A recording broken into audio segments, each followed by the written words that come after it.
Well, good morning, everybody. It's Barb Katie again. I'm so glad to be able to spend this time with you today. I have been thinking a lot about this new chapter in my life as I am evolving continuously, as we all do. Nothing ever really stays the same. Things always tend to continue to grow as long as you are an active participant in your own life. Um, I came across one of my favorite quotes the other day from Tao Te Ching, which says, "A journey of 1,000 miles begins with a single step." And I think a lot of you probably have heard that quote too from time to time throughout your life. And that's sort of sensitized me to considering, well, okay, am I ready to begin a new journey? Do I need to make some changes in the journey I am on at the moment? Where am I now that I've entered a new chapter in my life? There's a Japanese philosophy that I have been somewhat familiar with through the years, and I revisited some of the notes I had taken on it. It is called Ikigai. Ikigai. It isn't spelled that way, but that's how you pronounce it. It's spelled Ikigai. And it has to do with uncovering uh, one's life purpose uh, and how to live your life more fulfillingly every single day. And I'm seeking new meaning in these years since I am no longer in the workforce, quote, as the saying goes. Doesn't mean I'm still not fully involved in life in general, but just that this is a new chapter in that life. I think it applies whether you're at the beginning of your journey or somewhere further along on the path, as well as where I am at this point as well. So basically, when I think of Ikigai, I remember that it has four basic pillars. And the first pillar is what you love. What's your passion right now? What gets you excited, makes your heart race? Uh, the second pillar is what does the world need from you? What's your mission? Why are you here? Why are you taking up space on the planet? I ask myself that a lot of times. And then the third pillar is what are you good at? What is your calling, your vocation? Uh, and what can be you be rewarded for? Uh, you know, this doesn't have to be monetary rewards. Could be all different kinds of rewards, in addition to those that are monetary or have intrinsic physical value.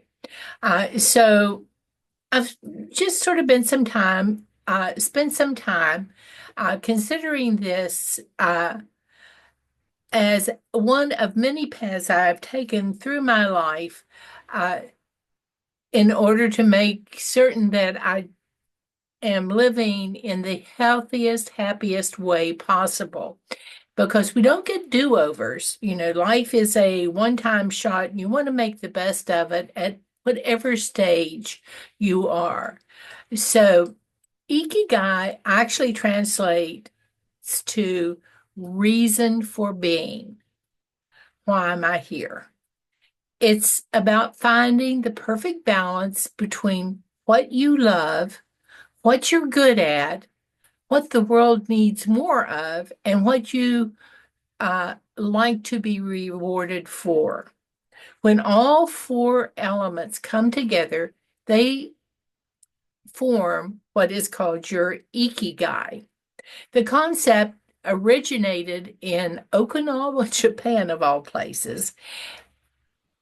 And Okinawa is known for its high number of Senate, people who have lived to be 100. I had struggled with that word, centenarians.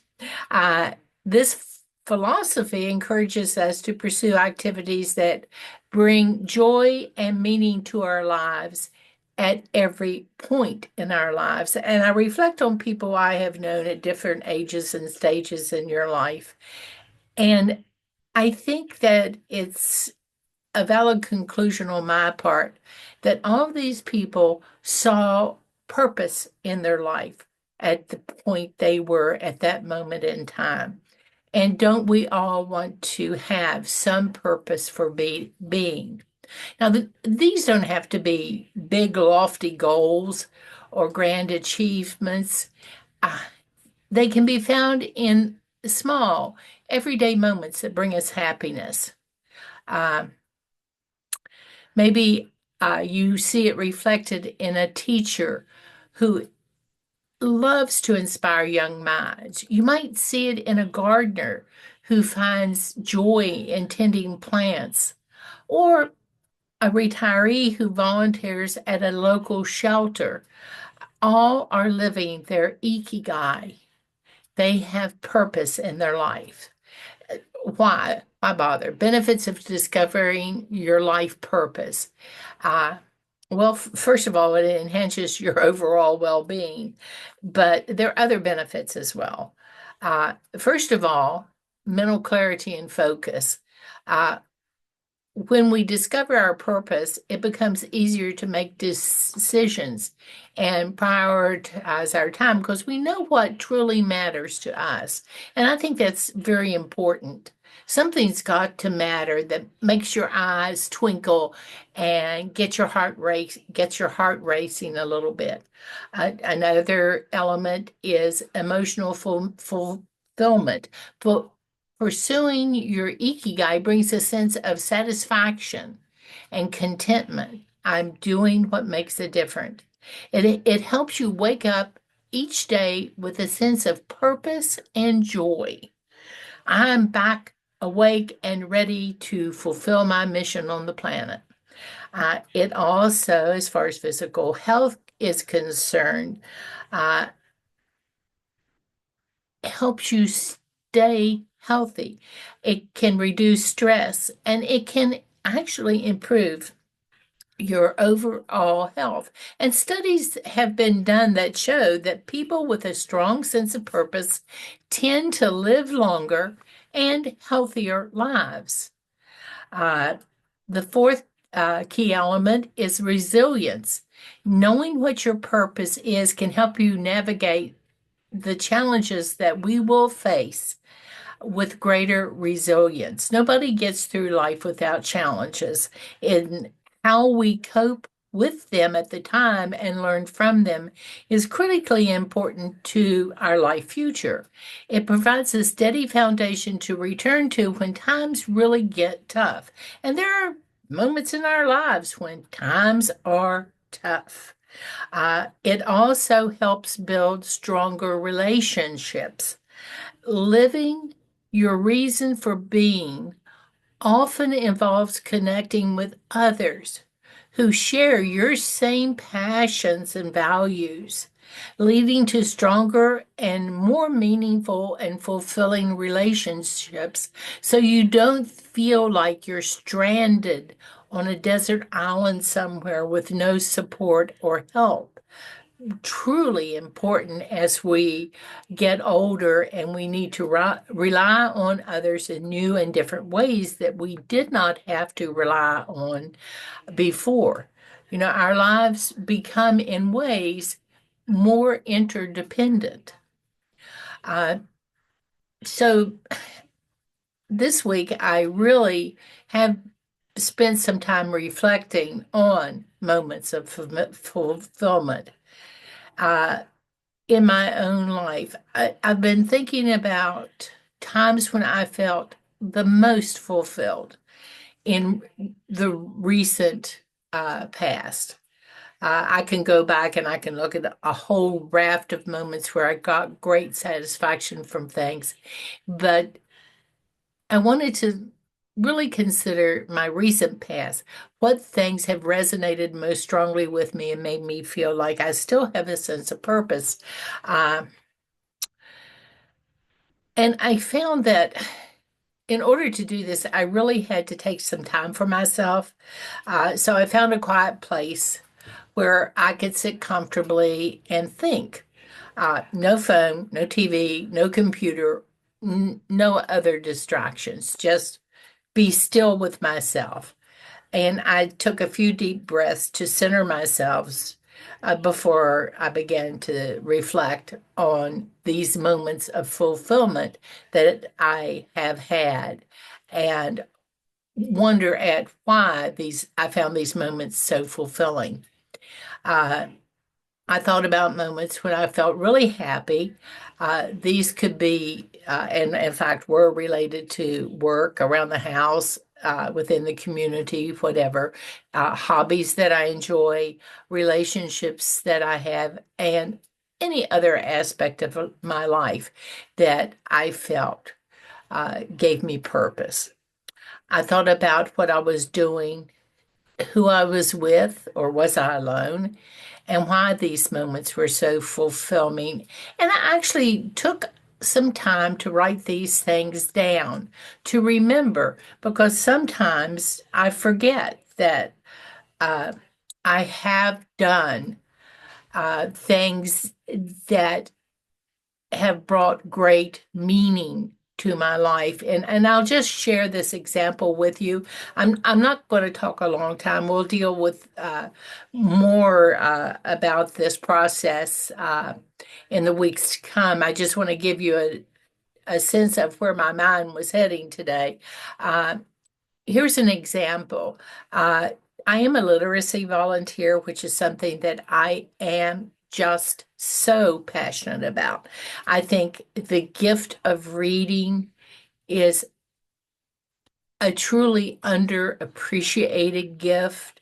And if I can share that gift with anyone, I am so thrilled and so happy. When I was a small girl, the library was my friend. I could go to the library and pick out any book and go on amazing adventures just inside the book. I could go to the library and learn almost anything I wanted to know how to do by checking out books and then contacting people that are actually doing what was explained in the books. And so, with that in mind, not too long ago, I had the opportunity to work with a middle-aged guy uh, who had other things that were more important to him at the time that he was going through the process. Uh, than to learn to really appreciate reading. And he had always stayed away from it. And his reading skills were somewhat limited, which ended up limiting his career path. And he was really wanting uh, to improve upon that. Uh, he could look at the pictures pretty much and figure things out. He was a very gifted mechanic. And so I asked him, I said, well, what do you want to read? Is there something particular? He said, I'd like to read the manuals. I'd like to be able to read with understanding. That's my dream.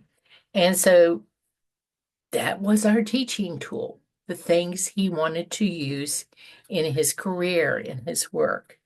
Um, and because it was something he was interested in, he saw reason and purpose for beginning the process. And we worked and learned together. And I would show him, how the letters would combine to form the word, and he was beginning to learn to phonically sound the words, and you could see his eyes lighting up as he began to put the pieces together. And finally, he could actually increase his reading level once he began to understand the mechanics. And that's what I had told him when we started out. I said, it's just like figuring out a problem with a car. I said, it's the same problem. You put the pieces together until they make sense and they begin to work. I can tell you, I felt a deep sense of joy sharing my knowledge of how to read with his delight in being able to read. The smiles and entrance from him as he discovered his own abilities made me feel valued and appreciated by him. I lost total track of time because I was so immersed in the experience of his joy and his learning. Why was it fulfilling? Well, it can combine my love of reading with my passion for helping others. I feel like I was making a positive impact on his life experience, and there is no greater joy than watching someone blossom and open up. These reflections definitely helped me to begin to define my life purpose. They brought so much happiness. I think that this journey is about exploration and self discovery that all of us are on together. I need to remember to be kind and patient with myself at this point in time as I define my new life purpose. I hope that you will spend some time this week reflecting on what is your passion and live your passion each and every day and be joyful in your journey. Y'all have a good one, and I will talk to you later. Bye for now.